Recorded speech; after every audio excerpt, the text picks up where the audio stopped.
Now I'm recording. There we go. Oh, now you're recording. You sound good, Dan. You sound good. Do I? I don't know. Yeah. Did you get into character? Just devour a bunch of sunflower seeds while watching the movie? Just, sit back and watch some I baseball? bought one of those like 2-pound bags. I don't know what I'm going to do with all these sunflower The seeds. Costco or the Sam's Club special? It was Costco. Dipped your head in? Yeah. It's like, hey, you know what? I got something I got to do this weekend. Why not? I may be allergic to sunflower, though, so we've learned something new. You might go toe-to-toe with James Earl Jones. I mean, you both have distinctive voices at this point. Oh, God. I was going to say, this voices make me think we should watch Escape from New York next. I'd rather. Or LA? We already LA? did New York. No. It's been a while since we visited old Pliskin and seen what This he's is up very to. Snake Plissken. Yeah. We never did talk about what we're going to do next. It's all fun and games. Honestly, I think it's just that this might be seasonal allergies finally rearing its ugly head. Or maybe it's baseball fever. Ew. I don't think so.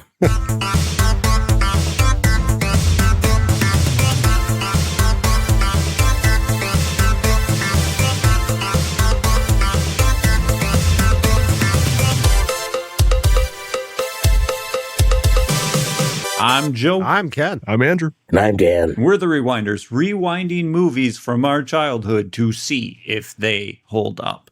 And this time, we broke out the old oil and got a rag and oiled up our bats, because that's what people do, right? They oil their bats. And willed our dead dad into existence to have a catch. Yeah, that's it. Yeah. Yeah, that's... yeah.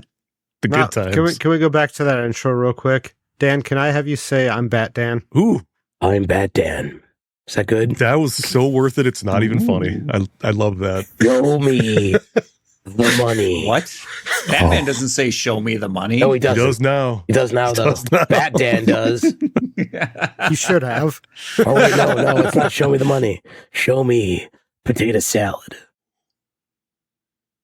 Okay. I guess I'm left out It's on okay. that one. Family Guy. Guy. Oh, okay. Oh, there's a quarter into the refrigerator. I don't know that one. Oh, That's an old one. he's wading into some deep territory. Yep. Waiting. No, that's a full dive, deep dive. Hey, you're waist deep in the water begging us to join, and we're still on the loungers looking at you puzzled.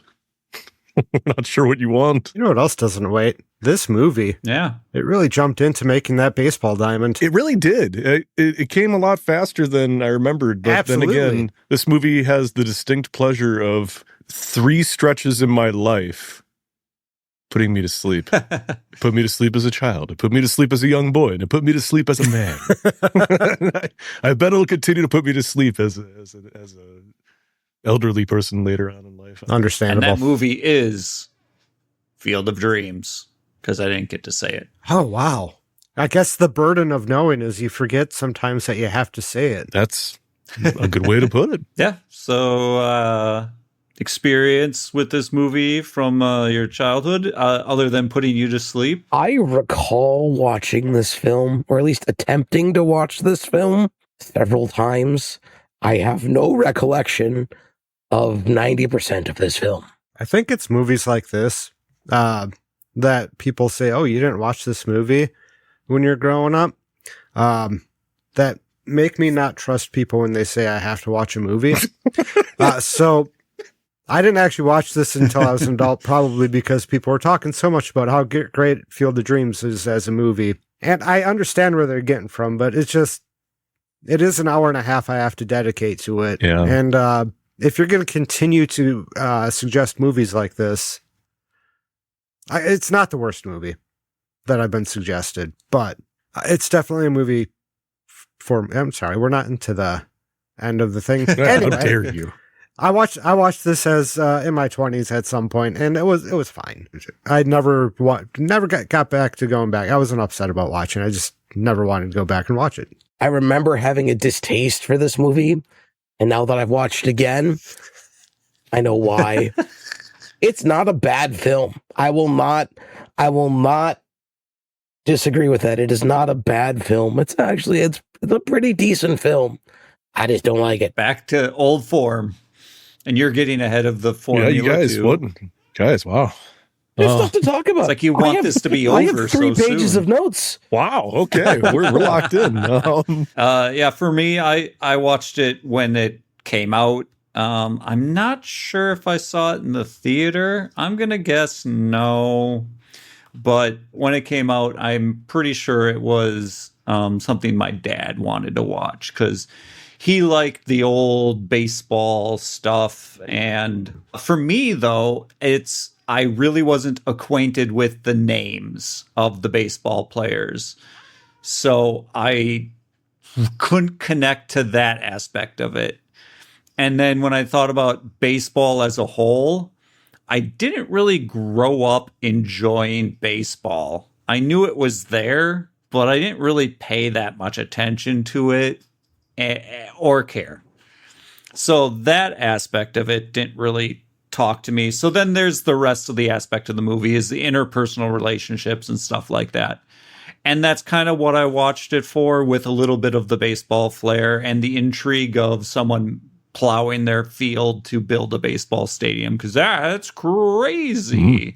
I took it for what it was at face value, thought it was all right, really didn't watch it too much after that period of time. So like 89 to 90, I'd say I probably watched it a couple of times and never really sought it out after that. Wow, you like almost everything you said is exactly how I feel, Joe. Yep. Like almost No, I everything. Like, I agree. I don't know who put this on first in my life. I can tell you I've maybe seen it a half a dozen times, if that even. Yeah. And I walked into it this time watching it, not even sure how it ends, because all I remember is the wacky concept of plowing a field, put in a baseball diamond, Yeah. and the hijinks that ensue. And then I believe this was the first movie I ever saw James Earl Jones in, and that was really about it. I couldn't really tell you anything that happens in the movie after he plows the field and Ray Liotta shows up. So yeah, it was an interesting one to go back and revisit. I just don't care about baseball. Yeah. So on the topic of not actually having watched baseball, like I also did not actively watch baseball or anything. I also didn't care to watch baseball. It was too slow and didn't really make sense. I had 4 brothers, so we spent a lot of time, outside when the parents were sick of us driving them nuts, kick us outside. Typical. And we'd, play sports, baseball was one of them. We'd play a lot. So like, still understood the concept of baseball, what was going on with baseball. But one of the weirdest things we did growing up was go to garage sales and buy people's baseball cards that they had based solely on names that we knew of baseball players. And that was weird. I don't understand why we had card collections, but it was definitely setting me up for some other weird hobbies later in my life. Yeah, so that was the gateway drug. It was the gateway drug, Yep. buying baseball cards. Damn Babe Ruth's in someone's driveway. So I was actually familiar with some of these names by the time I watched the movie, like just from the cards. It was weird.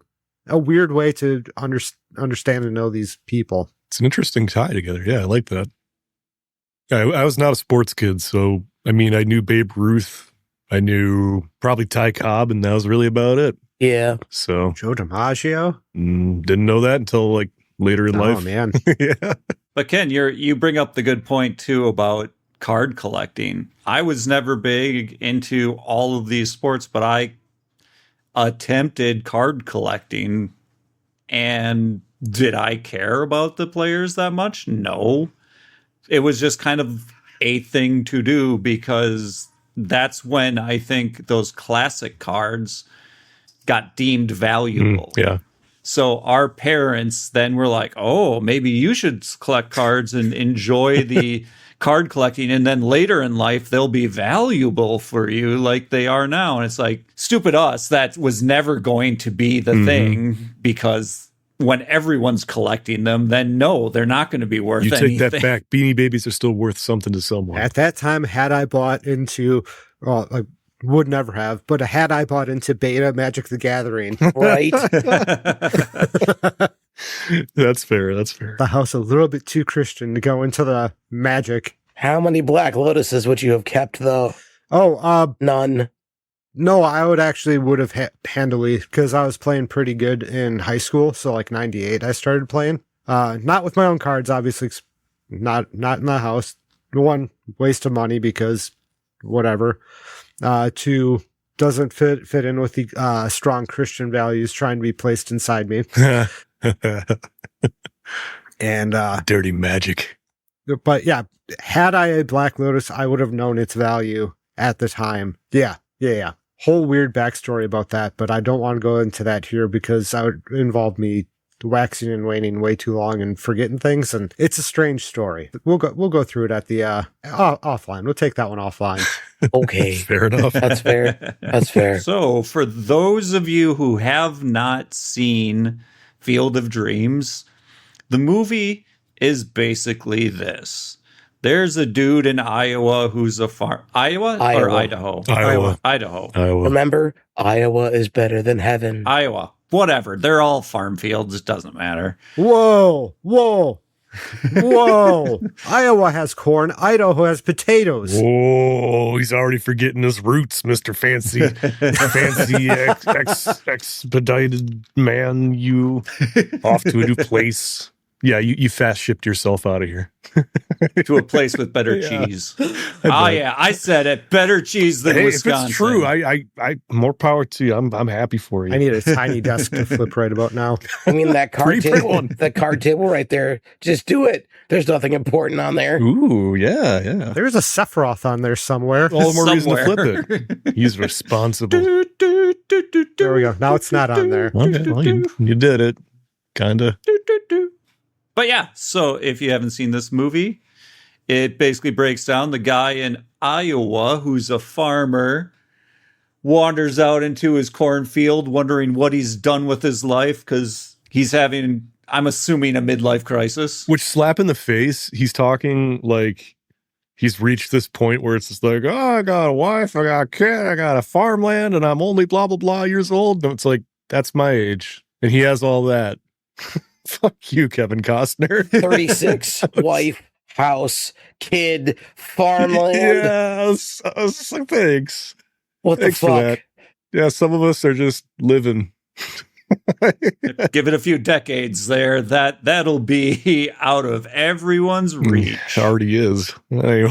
Oh, I meant from 89. Oh, from 89. Give it a Yeah, few- I got you. yeah. Yep. Yeah. No. But anyway, he's out there pondering the great ponder, and then the corn gets a little frisky and starts whispering to him, With that sweet Ray Liotta voice. you know, the famous phrase of build it and they will come.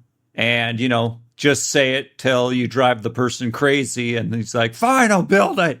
I'm missing a few gaps here. Yeah, it also only happens, the one time Yeah. in the movie. Like he's out in the field and he hears it and he's like, wait, what? He does hear it a second time, but one instance in the movie, maybe it was happening over a series of weeks, like in the book, maybe, perhaps.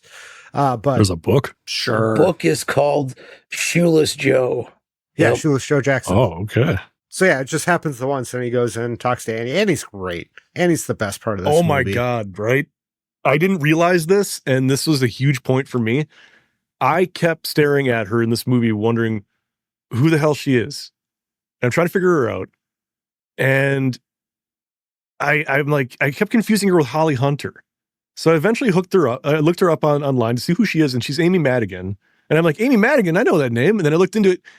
She's the witch in Weapons. And I was just like, oh my God, Holy that lady. She's amazing. And I got so excited. I need to see that movie. It's great. It's a strange movie, Joe. It is a strange movie.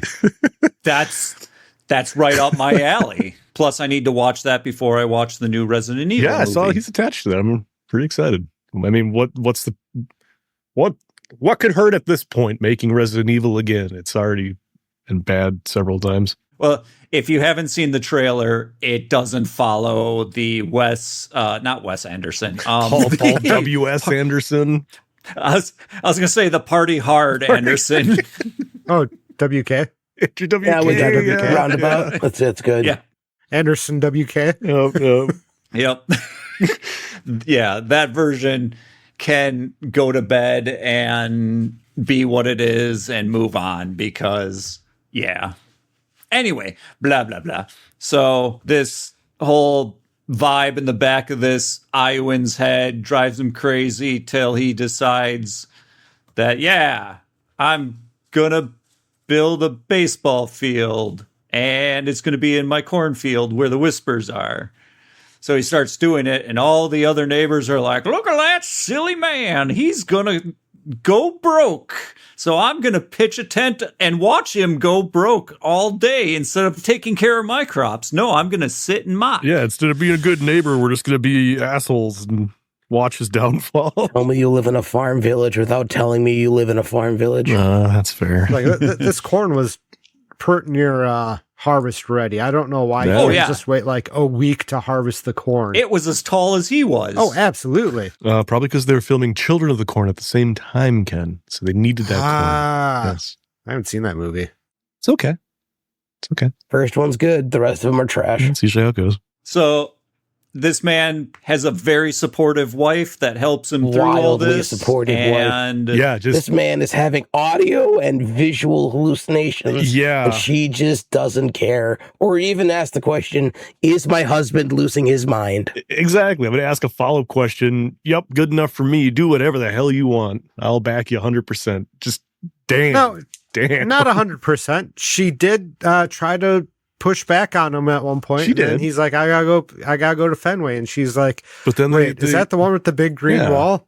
their dreams combined, and then They're like they had a shared dream. And at that point, if you have a shared dream, you just kind of got to go with it. Do you, though? Yes. you don't have to, but I mean, on the side, I just watched Frequency because it was free on Tubi, and I'm like, whatever. I'll Oh. check it out. no, I really like that and movie. that happened in that movie, Dan. That happened. That he was under arrest. He was going to go to jail a long time, and his buddy cop went to go tell his wife he's insane. But you know what? He actually listened to his friend tell him the story about what happens in the baseball game. And the big baseball game, he's got a shoe polish shoe and a ball, and he starts to perk up. He's like, "Oh, that son of a bitch was telling the truth."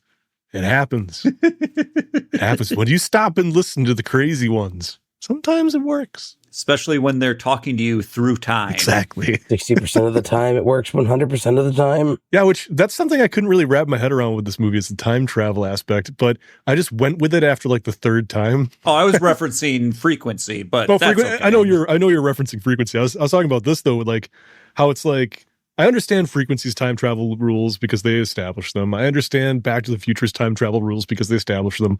But in a world of Field of Dreams, I guess in the very beginning when you have Ray Liotta just walk out onto a field out of nowhere and start playing ball, why am I questioning the fact that if Kevin Costner goes for a walk at like midnight, he walks back in time to 72?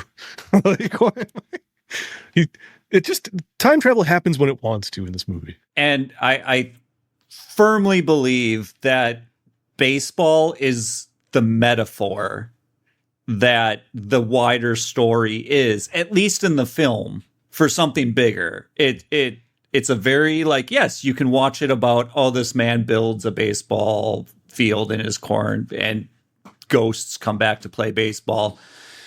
Or it takes on the metaphor that tells a deeper story that is shared between multiple characters in the movie as well. I want to say the deeper metaphor of this movie is just, you can't go back in time, get time back with your parents. It's supposed to be one of those guilt you into spending time with, well. We had too many of those damn movies growing up. Too many. I didn't catch that was kind of the idea of this film till the very end of the movie. After the credits have finished rolling. And that money starts driving into town right before the credits start. Nope. After that. After the credits have finished rolling, it says, "For our parents." You son of a bitch. We have movies telling us to be better children before we even become adults. We have movies telling us that our inanimate objects are watching us 24/7 and to be kind to them. We have... Okay, but that one's true. Where did all this anxiety come from? I don't know. Your AI toaster is watching you now. Wow. Yeah, but that's Maleficent. The movie Maleficent? No, not the word I wanted to use. Malicious? Malicious. Yes, it is maliciously watching Oh, you. It's yeah. malignantly watching. Is that the word? That's gonna the try word to I figure out wanted. how to We use got a it. little No, it has a tumor. finger. Oh, It has it's a tumor. tumors. It's not a tumor.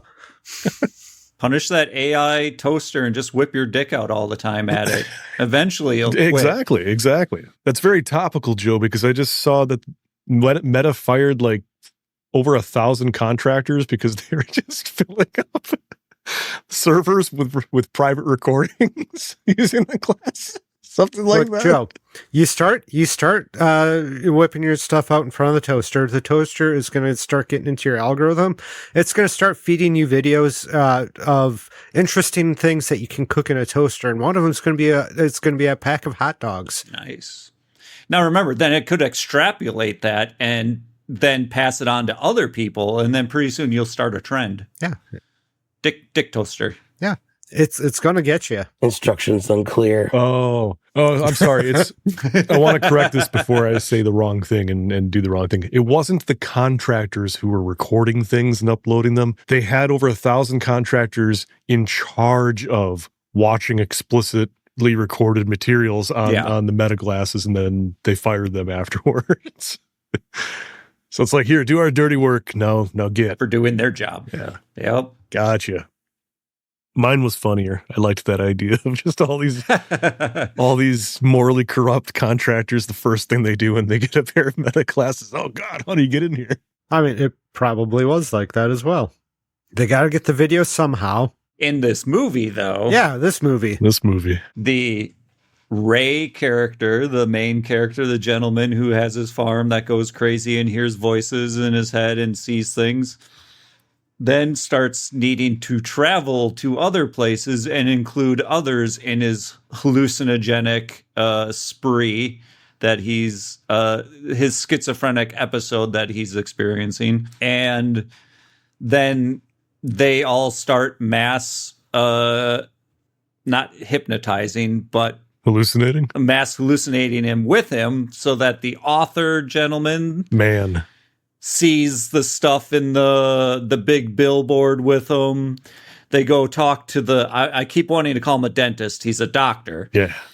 And, hey, old man, what's your favorite point in your life that has passed you by that you wish you could live again? And then I believe he dies. Well, Oh, he was He dead. was dead. He was They already traveled dead. back They were in talking time to a when ghost. he He was still already alive. dead. I But he- watched it. I literally watched it back today just to make sense of it, because that's where I was talking about with the time travel rules.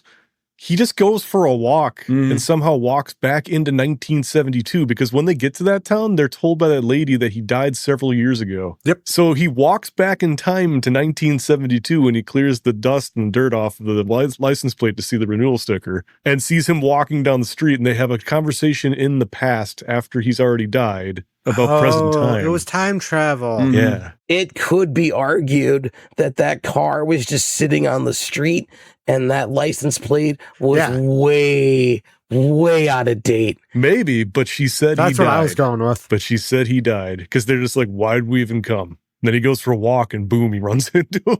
only to pick him up on the highway As a later. Woo! Yeah. Bring him back to Iowa, and then he gets to play baseball like he always wanted to. By having a picture Until for his fastballs at his head. Ray's damn daughter chokes on a Only hot because dog. his stupid ass brother-in-law dropped her His off piece the of shit brother-in-law. God. That whole scene, I mean, to break the summation period, who the fuck picks up their niece or nephew This like that piece of shit. from such a hot and hangs them over a ledge? The same person who does that it's- would also shut off the containment unit. Oh, in a- yes. He is clearly Is the that the Walter same Peck guy? of this movie. No, he's not. That's not William Atherton, but no. I kept getting him confused with Richard Dreyfuss because he's got that Richard Dreyfuss mannerism to him, too. So, like, I don't know who this Oh, guy sure. is, but he's got some style to him all of his own. But then the good old doctor leaves the field and turns into an old man to do low grade resuscitation, A pat not on the resuscitation, back. I'll but pat on the back. yeah, to dislodge the hot dog, which anyone with any low grade like handling children is mandated to know. Yeah, after this movie, because this movie made sure that farmers had to know this stuff. Mhm. I mean, even Dr. Grant, who hates kids, doesn't spend any time around them, doesn't want anything to do with them. He's in there doing CPR the second Timmy hits the ground after being electrocuted. Big Tim, Save the that human kid's piece life. of toast. Right? Exactly. Oh. So the doctor could have played more baseball, but they were all dolts and didn't know how to save the girl. Plus, the girl like just doesn't do anything. Yeah. I got the feeling at this point in the movie, though, that the doctor's like, you know what? I had my baseball. Now I'm going to go back to what I was actually like. He actually enjoyed being a doctor and saving people and stuff like that. Yeah. Oh, yeah. So So had his he fun. got to go back and relive that. He had that fun, and then he gets to go back and do what he truly loved, which was helping people. Mhm. But I'm being sassy right now, and I'm saying things in a ridiculous way. That's fine. I'm being the other side of Fair. that. You're being too reasonable. Sometimes I have to be, and it's not good when I have to be the reasonable one. And then after that, they'd go, hey, writer man who came back too, want to come with us into the corn? And he's like, hell yeah, I do. I want to know what's in the corn. Then Kevin Costner gets pissed off because he wants to know what's in the corn. He's like, that's my goddamn corn. I want to know what's in there. Yeah. And they're like, no, for you. You're not invited. You are a You no. weren't invited. Just the harshest reply. To which I had to watch this back 3 times and then also scour the internet and read a bunch of discussion posts because I was like, what the hell happened to James Earl Jones? Did he die? He was dead he not all die? along. He was dead from no, the there's- beginning. No, he Why was was he in the newspaper then? There's no specific answer to it. It's ambiguous and it's he infuriating. was dead, but when he picked him up, Many things he in was this movie dead when are he like picked that. him up. He was just riding around with a ghost. There's no way. This was the precursor to the Sixth Sense. Everybody in this I film love is that idea. dead. I want that to Ray be died true. in I the want that to be corn, true. And the entire movie is set in his death throes in the like 30 seconds before brain death. He has this whole adventure so he can see his dad before No. he dies. That is this film. Yeah, maybe they wake up on like a cruise ship sinking and he just like blacked out. I don't know, like, it could be anything. He tripped and fell and hit his head in his corn. That's what it is. What is that show? What Oh, Jacob's Ladder. it could be a whole Saint Elsewhere Saint thing as well. yes. Some kid shaking a snow globe with all this in it somewhere. God. But yeah, they take him away, and then, yep, they don't sign the document to sell, and they're like, "You're gonna lose everything." I just see the Goonies when you say that. I just see the maid. Don't pay the man. Don't pay the man. Pouring out the jewels. The difference here is the sparkly jewels are all the cars lined up to The taillights come and headlights. into the yeah. field. The last note in my notes is there's not enough parking. There's not enough parking.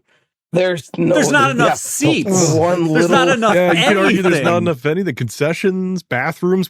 That's a lot of people. Where are they going to go?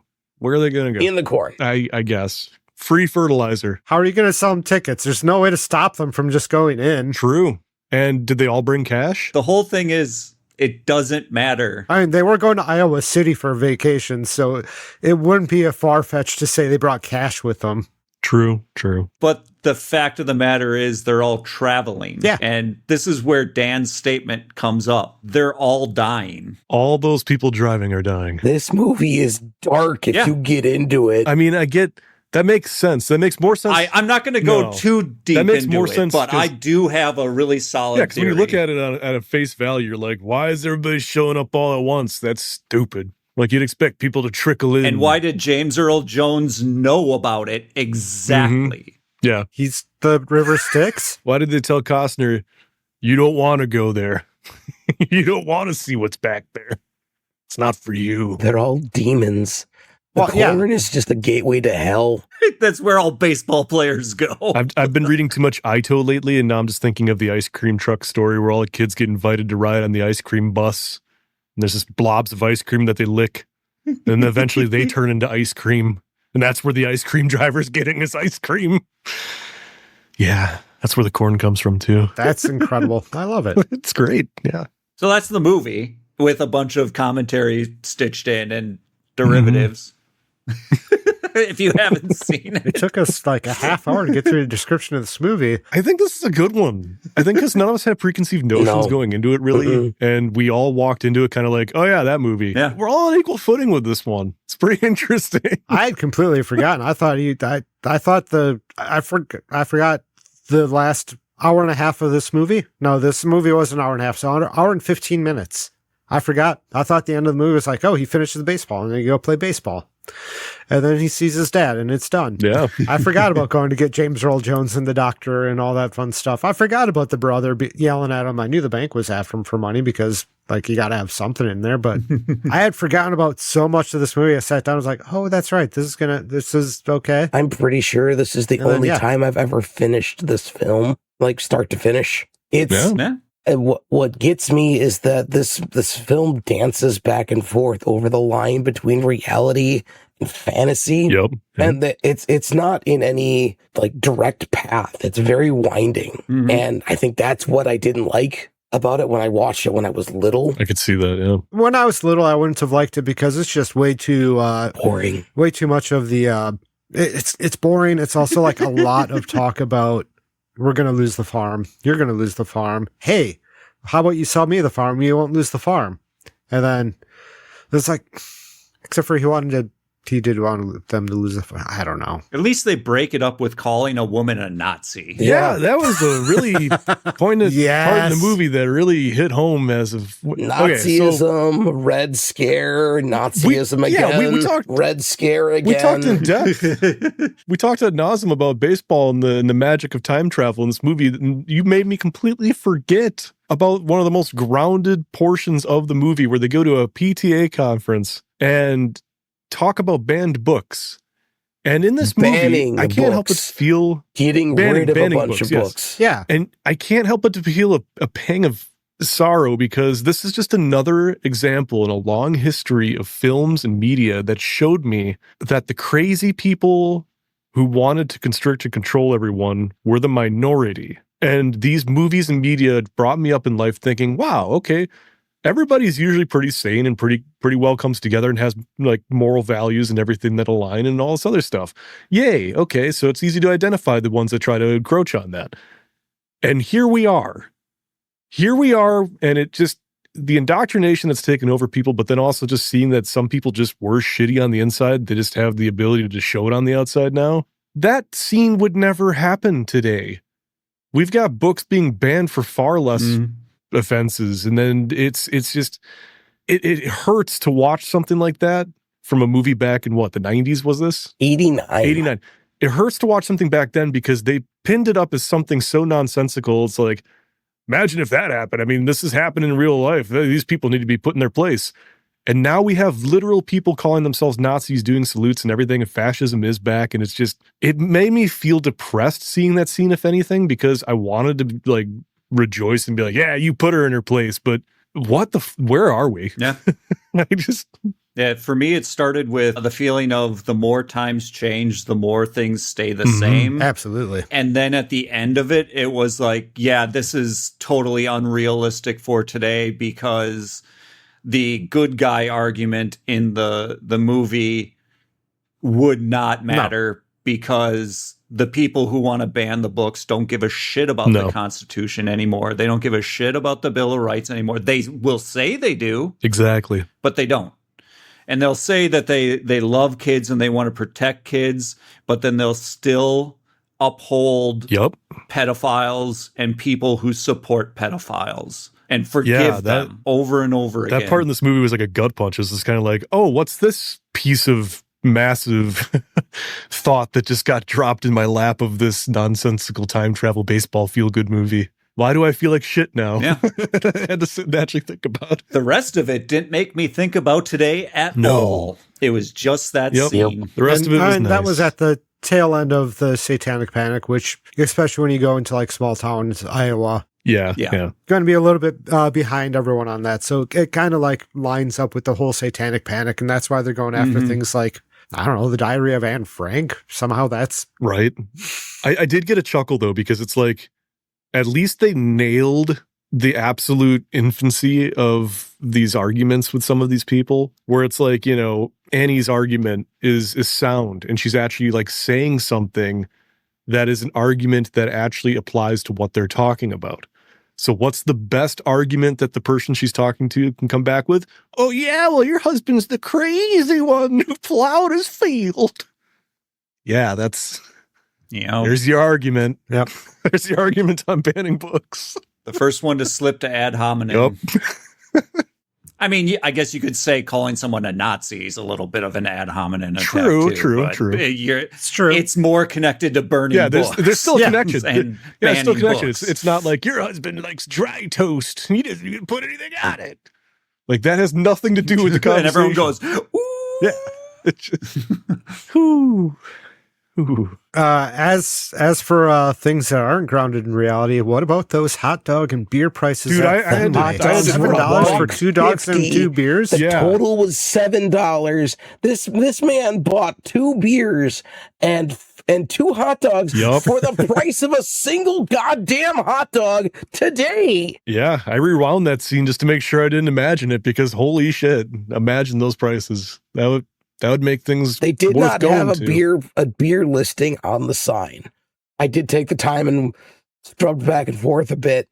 There's no beer. It's 4 different kinds of soda and water. Yeah, it's the typical movie response of, what do you have? I'll have a beer. And in real life, anybody at any bar or restaurant would be like, okay, what do you want?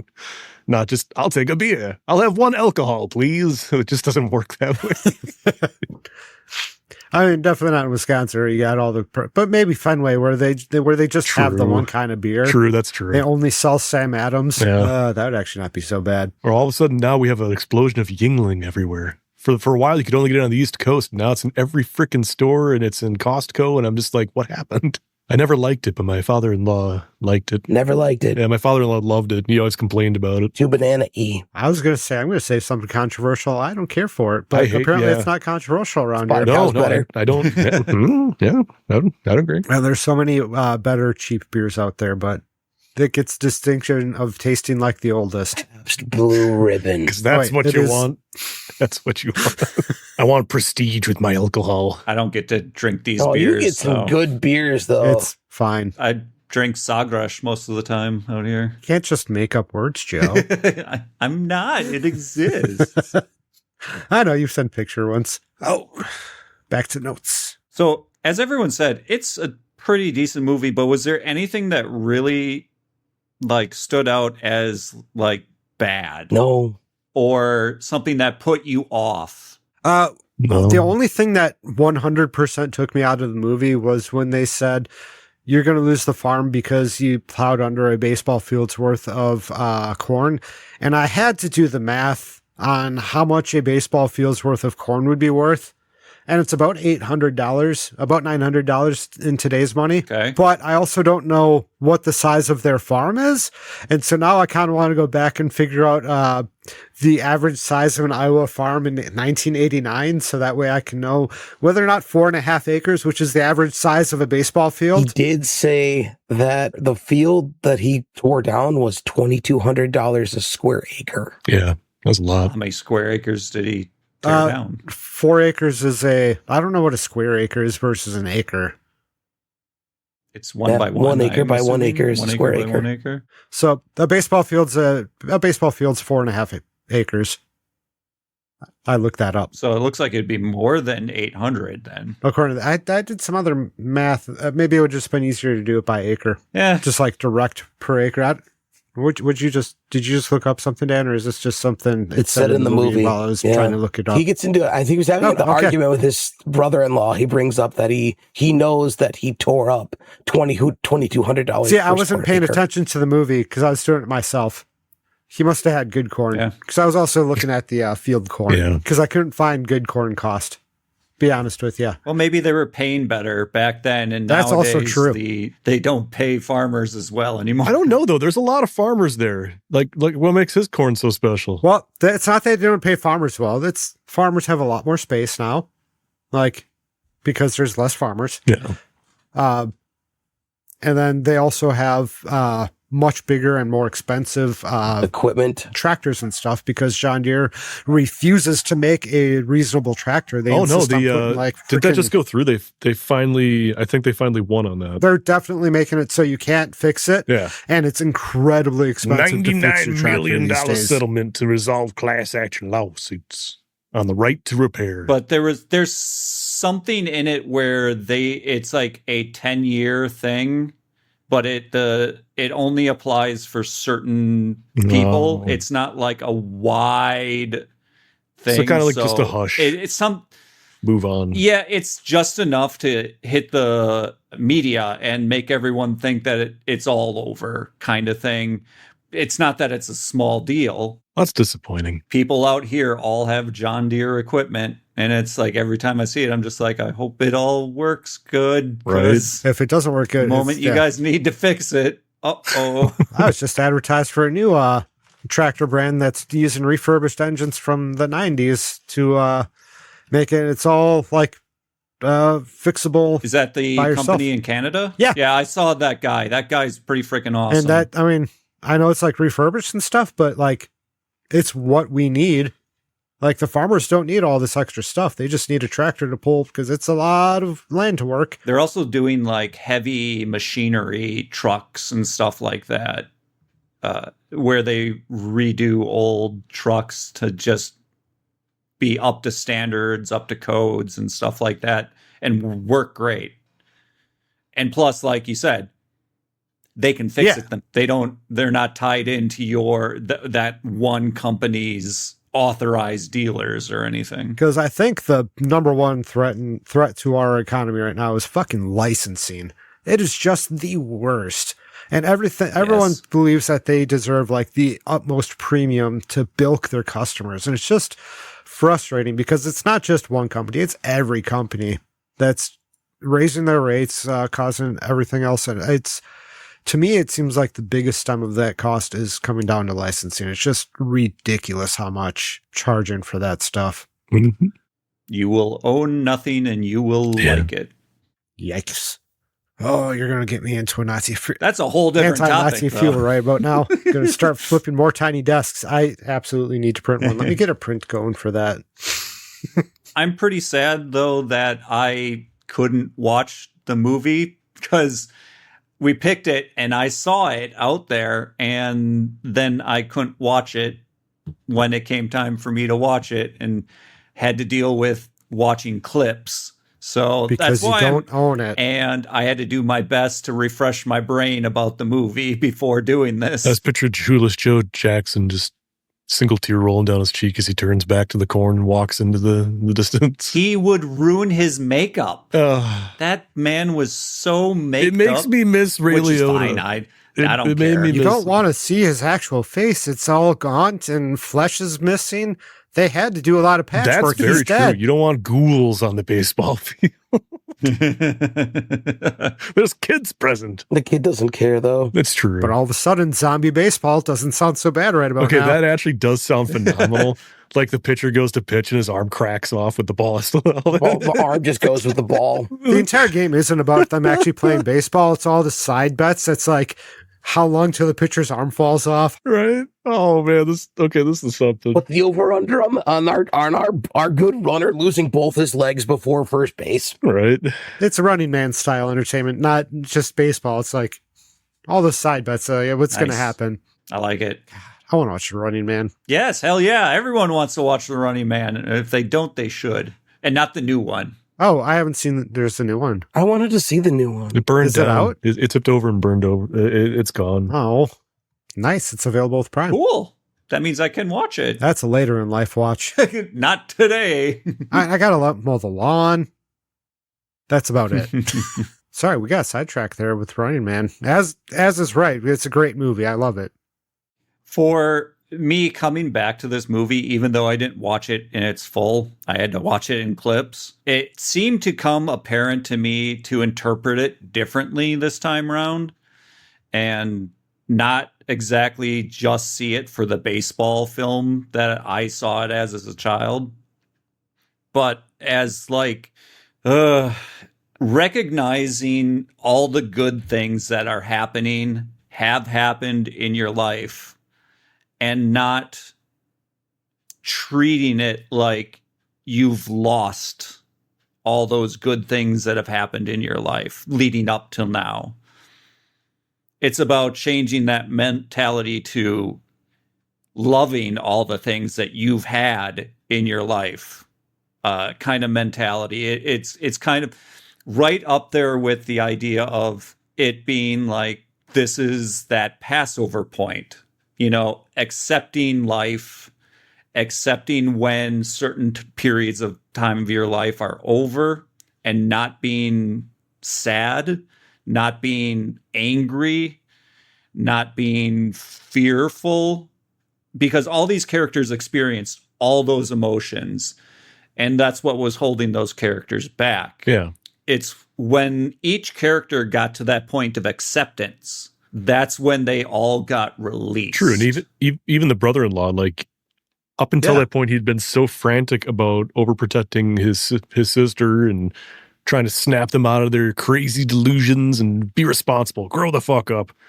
But the second he actually snapped out of it and succumbed to just that loose feeling and saw the doctor and actually saw everything that they were seeing, that was his turning point. Yeah, and it took the daughter, almost dying for him to be like, oh wait, what's like? I almost killed my let me niece. step out of my own. I get it. I got to stop being an asshole. Got it. Let me step out of myself for a second. Oh crap, where'd that doctor come from? Mm-hmm. Yeah.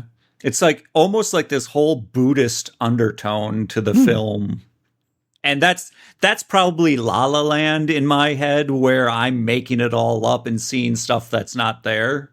But no, I can kind see of how where I you're interpreting that, considering that you did not get a chance to watch it. It does have that kind of feeling, but it's not, that's definitely not something that is like pushed at all in the movie. Oh, no, not at all. No, it's definitely firmly using the baseball story for you to grab onto. And if you want to look past that, you can find these things. Just because it, like, even the playing ball with his dad moment. Yeah, you can see it of like, okay, he's got his dad back from the dead, and he's going to make good with him. And it kind of feels like this trope. It kind of feels like all this stuff. But if you break down your life in reality at the point where you're shifting from either one point to another, a big pivot, or the potentiality in this film of showing that moment just before you pivot out, all those other things don't matter. So concentrating on the fact that he had such a hang up about leaving his dad on such a bad note, and then just having the opportunity to A, call him dad, and B, play catch with him. That's extremely healing. It's when you strip away everything else. Pretty emotional scene. Mm-hmm. Yeah. And I think a lot of characters get the very similar opportunity in the film. The doctor, the writer, they get similar opportunities. Yeah. Maybe not as great because they weren't the main character, but they get opportunities as well. I don't know. Seems like they get their opportunity. Each person, like, everyone has a different experience in life and has different, like, desire of what they're going for. So one person's what's great is different for everyone. So, like, I feel like the doctor had a wonderfully cathartic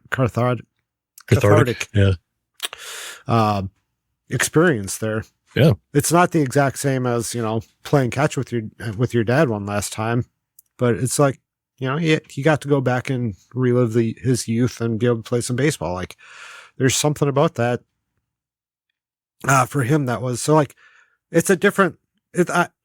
Attributing, like, not as great is not necessarily right, but it's like they all had their great catharsis for them. Mm-hmm. Each one of those characters were allowed to Well, they made note of something that they had a deep regret about, and as funny as this is going to sound, baseball let them do what they needed to do. You tell it like it is, Batman. I really wish I didn't sound like this. I love it. Sounds so much more dramatic and poignant. I love the way you're using your voice to really accentuate what you're trying to make us feel. God, no, Has I hope meaning not. and purpose. It's good. It's good. So does anyone else see it differently from when they Yes. saw it I as have a a kid? lot more respect and appreciation for it now. Instead of being that boring movie about baseball and a silly guy as a kid, like you guys said, I still don't care for the baseball aspect because I just don't care about baseball or sports. I'm not a sports guy, but it works and it fits the scene and I like it. It's good. It's really good. Good message. I love it. Yep. Plus, I miss James Earl Jones and I miss Ray Liotta. So it's nice catching up with those guys again. Yeah. Like I said before, it's not a bad movie. It's a very good movie. I just don't like it. That's fair. I don't quite get the movie. It doesn't like resonate with me in any way. Yeah, I mean, am I going to go back and watch it again? No. I am not the demographic that they made this movie for. Yeah. Yeah, no. It was made for our parents, and I don't know who else, but yeah, like, I don't know. I wouldn't go back and watch it again, but I definitely respect it.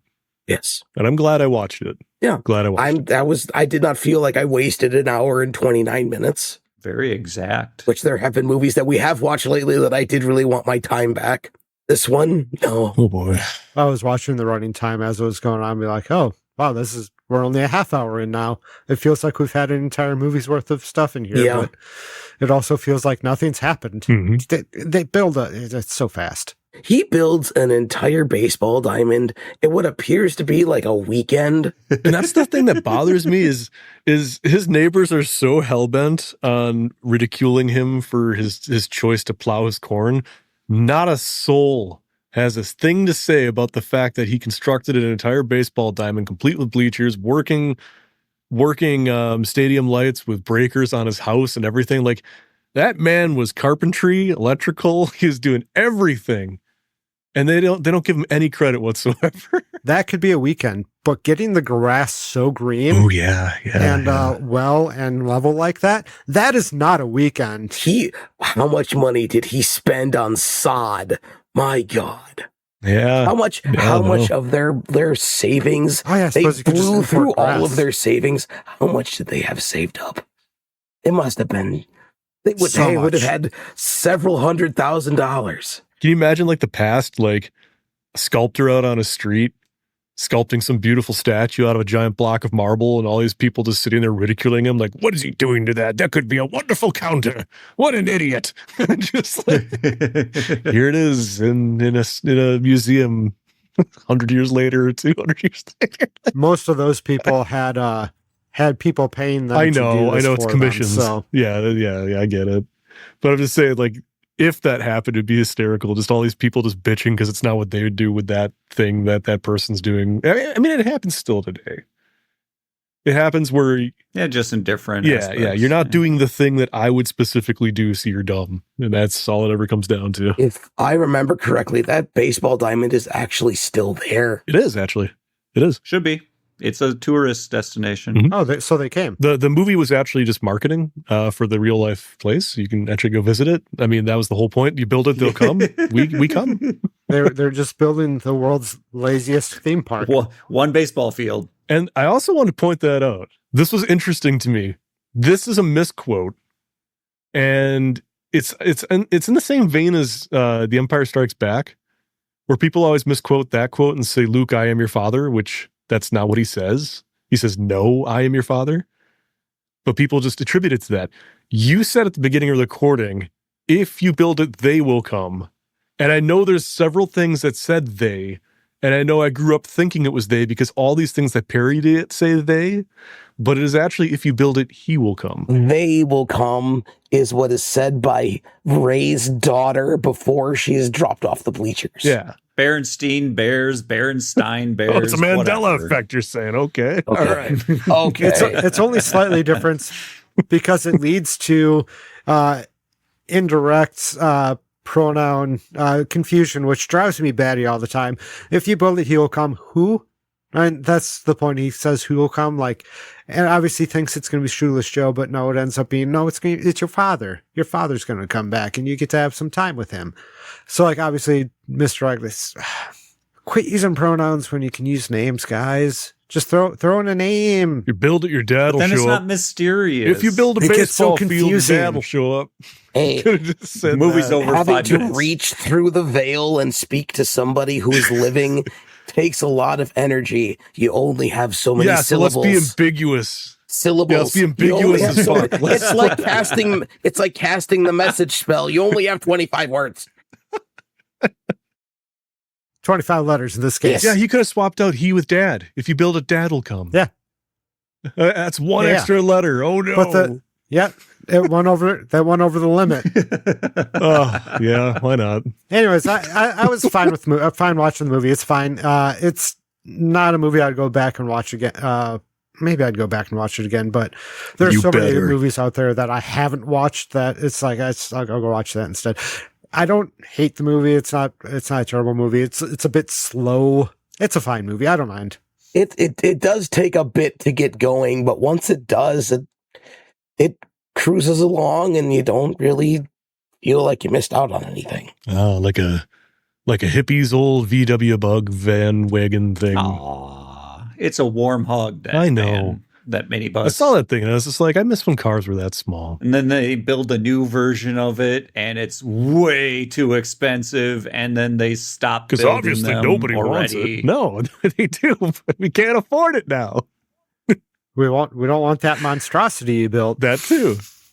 I want a truck where I can see people in front of it, not, run children over because they're standing in front of it and not even know they're there. What a wonderful world we live in. Are we talking about the Lamborghini crash? Oh, I'm glad you brought that up. That was great. Oh, that was great. Yeah. That's hilarious. Lady in a large truck ran over a Lamborghini, parked on top of it. And she was going way too fast in that parking lot, but, beside the fact, she just drove over like it wasn't even there. It was the triangulation of being that high, it makes it seem like you're not going as fast or something. I don't know. There's probably math. Otherwise, they're just driving a big truck and they don't have to care. Joe, don't you miss all these lifted trucks and stupid monstrosities that people drive all over the place? And I have a lot more diesel vehicles here, so they love spewing stinky clouds out the back. That at least. You still have those idiots with the trucks that are jacked like this driving around. I can't remember what stance that is, but yeah, it's or trucks rolling coal. God. Some dumbass crap. Yeah, how there's still nothing against that. I don't understand, but yeah. We just got a lot of little cars and people who want to be rally drivers. See that? I'll take that any day. That's fun.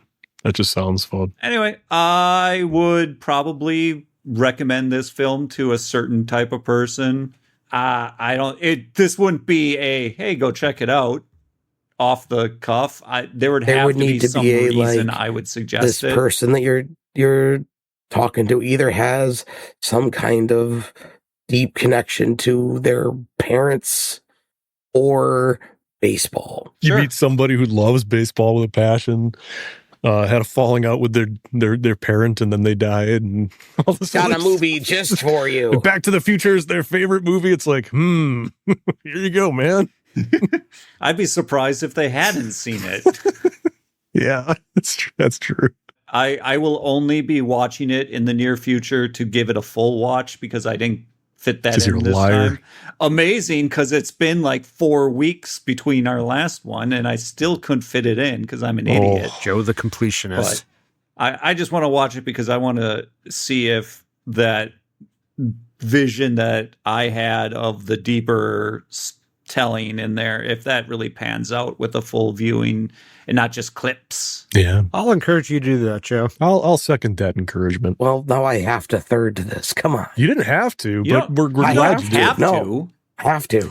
And that was Dan having to. I didn't have to watch this movie. We were his voice. We were his voice. Obviously, you didn't, Joe. I tried so hard. They wouldn't let me. and they being he, I guess. If you watch it, he will come. And that was us walking into the tall corn and disappearing after watching Field of Dreams. If you like listening to this podcast, give us a subscribe. I guess that's what they call it. And you can come back next time when we keep what we're just going to call the Summer of Costner going. You brought this on yourself. Robin Hood, you Prince can't of God Thieves. this. You brought this on make yourself. a joke and have it become reality. Proposed by Andy. It's now attributed to you as well. That's great. Thanks. Yeah, I love that. It's slightly better than the Summer of Sadness. It's my child. Yay, I must raise it. Come back next time when we rewind again. Are we going to have enough Costner in Costnerville to be able to Costner all summer? Hell yeah. We have so much There's Costner. so much Costner. Oh, we have so much Costner. Almost all his movies seem to be from the 90s and 80s. I'm afraid I don't know Costner enough.